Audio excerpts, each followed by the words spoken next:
Hello again. This is Rod Connie Bear bringing you another adventure with Leo in the Wonderful Country, made available to this station by the international service of the Canadian Broadcasting Corporation for all children and all those grown-ups who once were children. Today we meet such interesting characters as Seymour Snake, Priscilla Pigeon, and After the Dragon. Here's Leo's music.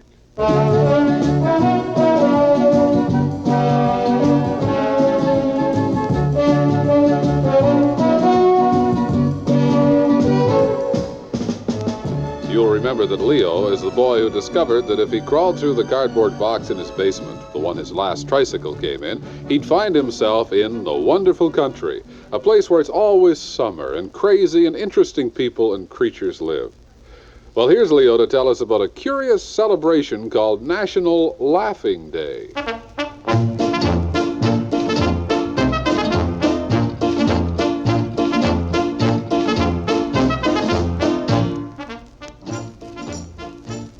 It was last Thursday that everyone celebrated National Laughing Day in the wonderful country. It sure was a crazy experience.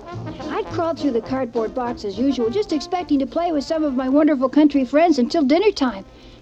It was a bright summer day in the wonderful country, like always. And the first thing I did was to start down the road towards Lifesaver Mountain. Because I was thinking of visiting After, the dragon named after his grandmother, who likes to be called After for short. Oh, it sounded like Priscilla Pigeon, the lady pigeon who thought she was so much better than everybody else. Sure enough, there she was, sitting in a gumdrop tree at the side of the road, so I walked over. Hi, Priscilla. Oh, why, if it isn't Leo, the talking boy. Hey, Priscilla, what is it? How are you today, Leo? Something funny, Priscilla? My shirt tail hanging out? No, it's nothing like that. Oh, come on, Priscilla, what is it? Is my face dirty? No.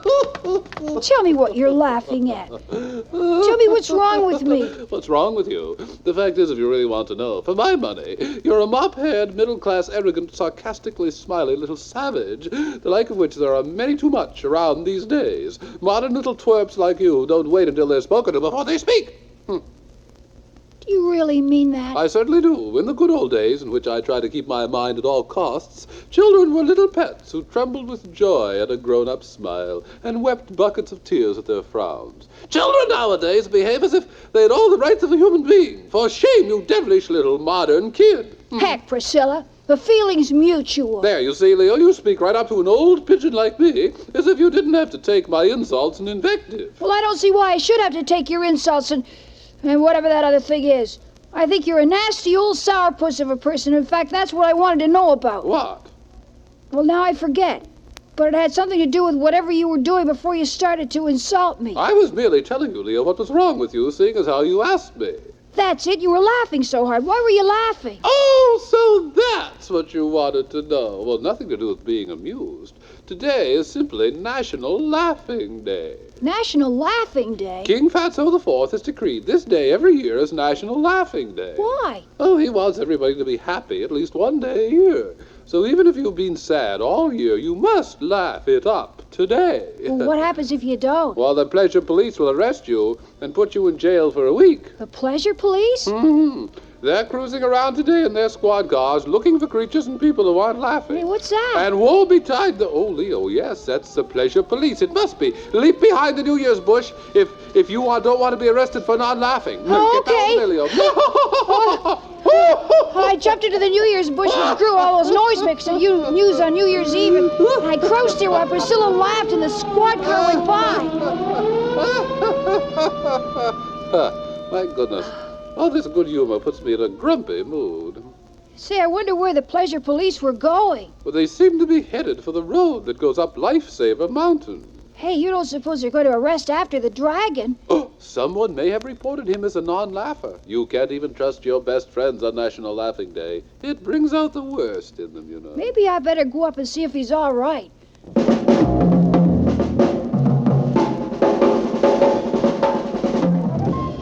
I I climbed Lifesaver Mountain, stopping halfway up to fill my pockets with some peppermint pebbles, and then I came to After's cave entrance. And I was very happy to hear... Titter, giggle, giggle, snicker, snicker, cackle, cackle. Hi, After. You writing a new poem? Oh, mercy me, no, Leo. It's National Laughing Day, and I've got to be sure that I'm laughing in case the pleasure police come by. Horse laugh, chortle, guffaw, tee-hee. Is that you laughing, After? Oh, yes. You see, we poets deal with words, and that's the way you write down laughter. Chuckle, chuckle, and likewise smirk. Hoot, hoot. Hoot? Haven't you heard someone say he hooted with laughter? Oh, I guess so. Gales, gales, gales. Gales? Gales of laughter. Oh, sure. Belly, belly, belly. Belly? Belly laughs. Oh, yeah. That's right. Hey. What? Hey, is that the pleasure police again? Oh, yes. Yes, it must be. Quick, join me in laughter. Chortle, chortle, tee-hee-hee. Yeah, Horse chitter, laugh, a chitter, chortle. a giggle, giggle, giggle, chuckle, Sergeant chuckle. Sheriff of the Pleasure Police here. We've had a report of a non-laughing snake. Have any of you seen him? Eh? Uproarious. Oh, no, Sergeant. We've been here all day convulsed with laughter. Har, har, har, har. Not to mention ho, ho, ho. Okay. Thank you anyhow. Tee-hee, chortle, chortle.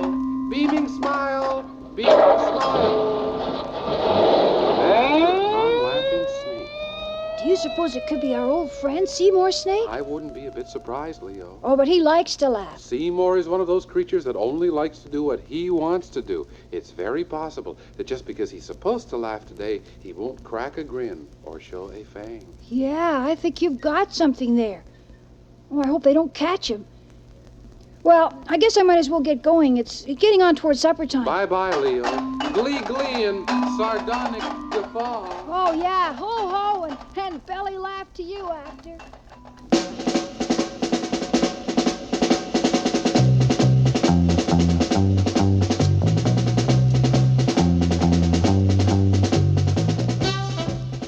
So I walked down the mountain again and started toward the cardboard box. I was just passing the Turkish delight trees when He's behind that roast beef melon, Doc. Get the net over here. I ran to the side of the road and I looked down into the field of roast beef melons. In the wonderful country, roast beef grows in big sort of melon-like things. And there was the policeman and a man in a white coat chasing around the field with a big butterfly net. Here goes. The man in the white coat jumped toward the ground trying to catch something with his net. Oh, I missed. There he goes. And I saw Seymour Snake trying to get away into the woods. I could tell it was him for sure because of his red and white polka dots. And the man started after him again, and I started down into the field, and Seymour was heading for a clump of horseradish vines. Get him before he gets into the woods. Out! He stunned himself against the horseradish jar. The net, quick. Where am I? I see stars. In fact, I think that's the Big Dipper. Oh, the Dipper fell right on top of me. Hey, you guys, don't you be mean to that snake. We've got you now, non-laughing snake. Whereas the king has decreed that today is National Laughing Day, and whereas all his subjects must laugh it up, and whereas you are obviously not laughing, I declare you to be out of order. What do you mean out of order? I always make this noise when I move. Legal steps must be taken to induce compliance with the king's decree. As officer in charge, I hereby delegate my authority to Dr. X. Dr. X who? Oh, no, I'm Dr. XU. Well, that's a funny name, Dr. X, you. Well, that's what I call myself for short. The full name is Dr. XU Berunt. But people have trouble spelling Berunt. Some people can't even spell X. Well, what are you going to do with Seymour, Doctor? Well, when we find a non-laugher, I must apply the proper scientific tests to see if laughter can be induced. Well, how can you make someone laugh? To begin, I use the rapid-fire technique. Don't let them shoot me, Leo. No, jokes. Not bullets, Snake. Rapid-fire jokes. All right, here we go. A man who sells lotion to cure baldness is in a hair-raising profession. Ooh. If you want to start a bakery, you'll have to first raise the dough. The young man asked the father for his daughter's hand, but the father insisted that he take all of her. Huh? It was raining cats and dogs, and I stepped in a poodle. You've never seen an elephant fly because the horse fly is the largest fly there is. Boy. He didn't laugh once, did he? Well, I don't blame him. Those are corny jokes. I'll give him one more chance. He's a snake. Here's a snake joke. Why is a snake like a rat? Oh, I don't know. Why is a snake like a rat?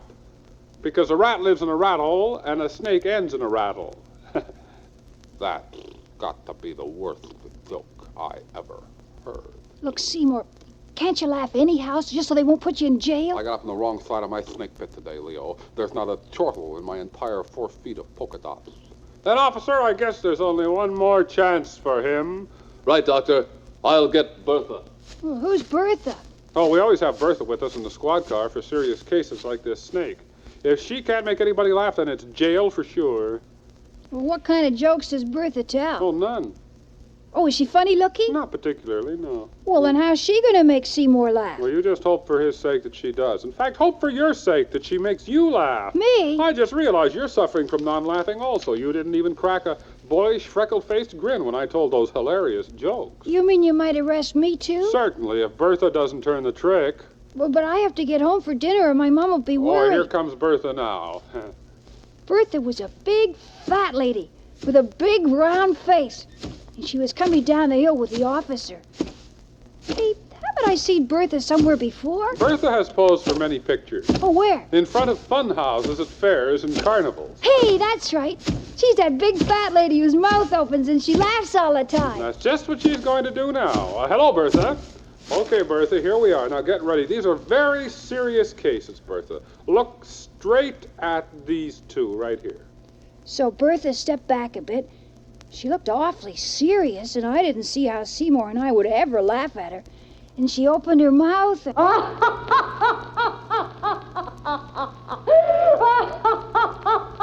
Ah, that's crazy, just to have that lady laugh at us. Oh, yes? Laughter is infectious, son. Infectious? Yes, sir. Laughter is infectious, and that's like catching germs from someone else. It's contagious. You are going to catch laughter from Bertha, or I miss my bet. Both of you. That's what what's up, man. You mean she's just gonna stand there and laugh at us? Just laugh at us? Look at these snakes. She's so fat, thick like a bowl full of jelly. It's just the silliest thing I ever heard Hey, of, Seymour. Bertha, how long are you gonna keep that up? Oh, look, her eyes are starting to water. She's not funny, she's ugly. Jiggling. Look at her. Hey, Bertha. Bertha, you're crazy. There's nothing that funny. Crazy, Hey, Leo. right. Leo, it's funny to watch Bertha laughing I like know. this. It's She's funny the just to craziest watch thing I her. ever saw in my It's funny whole to look life. into her great big throat. She's so big and You fat. and Bertha did it again, Doc. They're rolling on the ground. Okay, Bertha. Another successful treatment. Back to the squad car, and off to trap more misguided non-laughers. And Seymour and I laughed until the tears rolled down our cheeks. Finally, we did stop, and I said so long, and I went back to the cardboard box. Infectious. Laughter was infectious. That was an interesting word. When I got back home, guess what? Mom had sausages again. Ugh.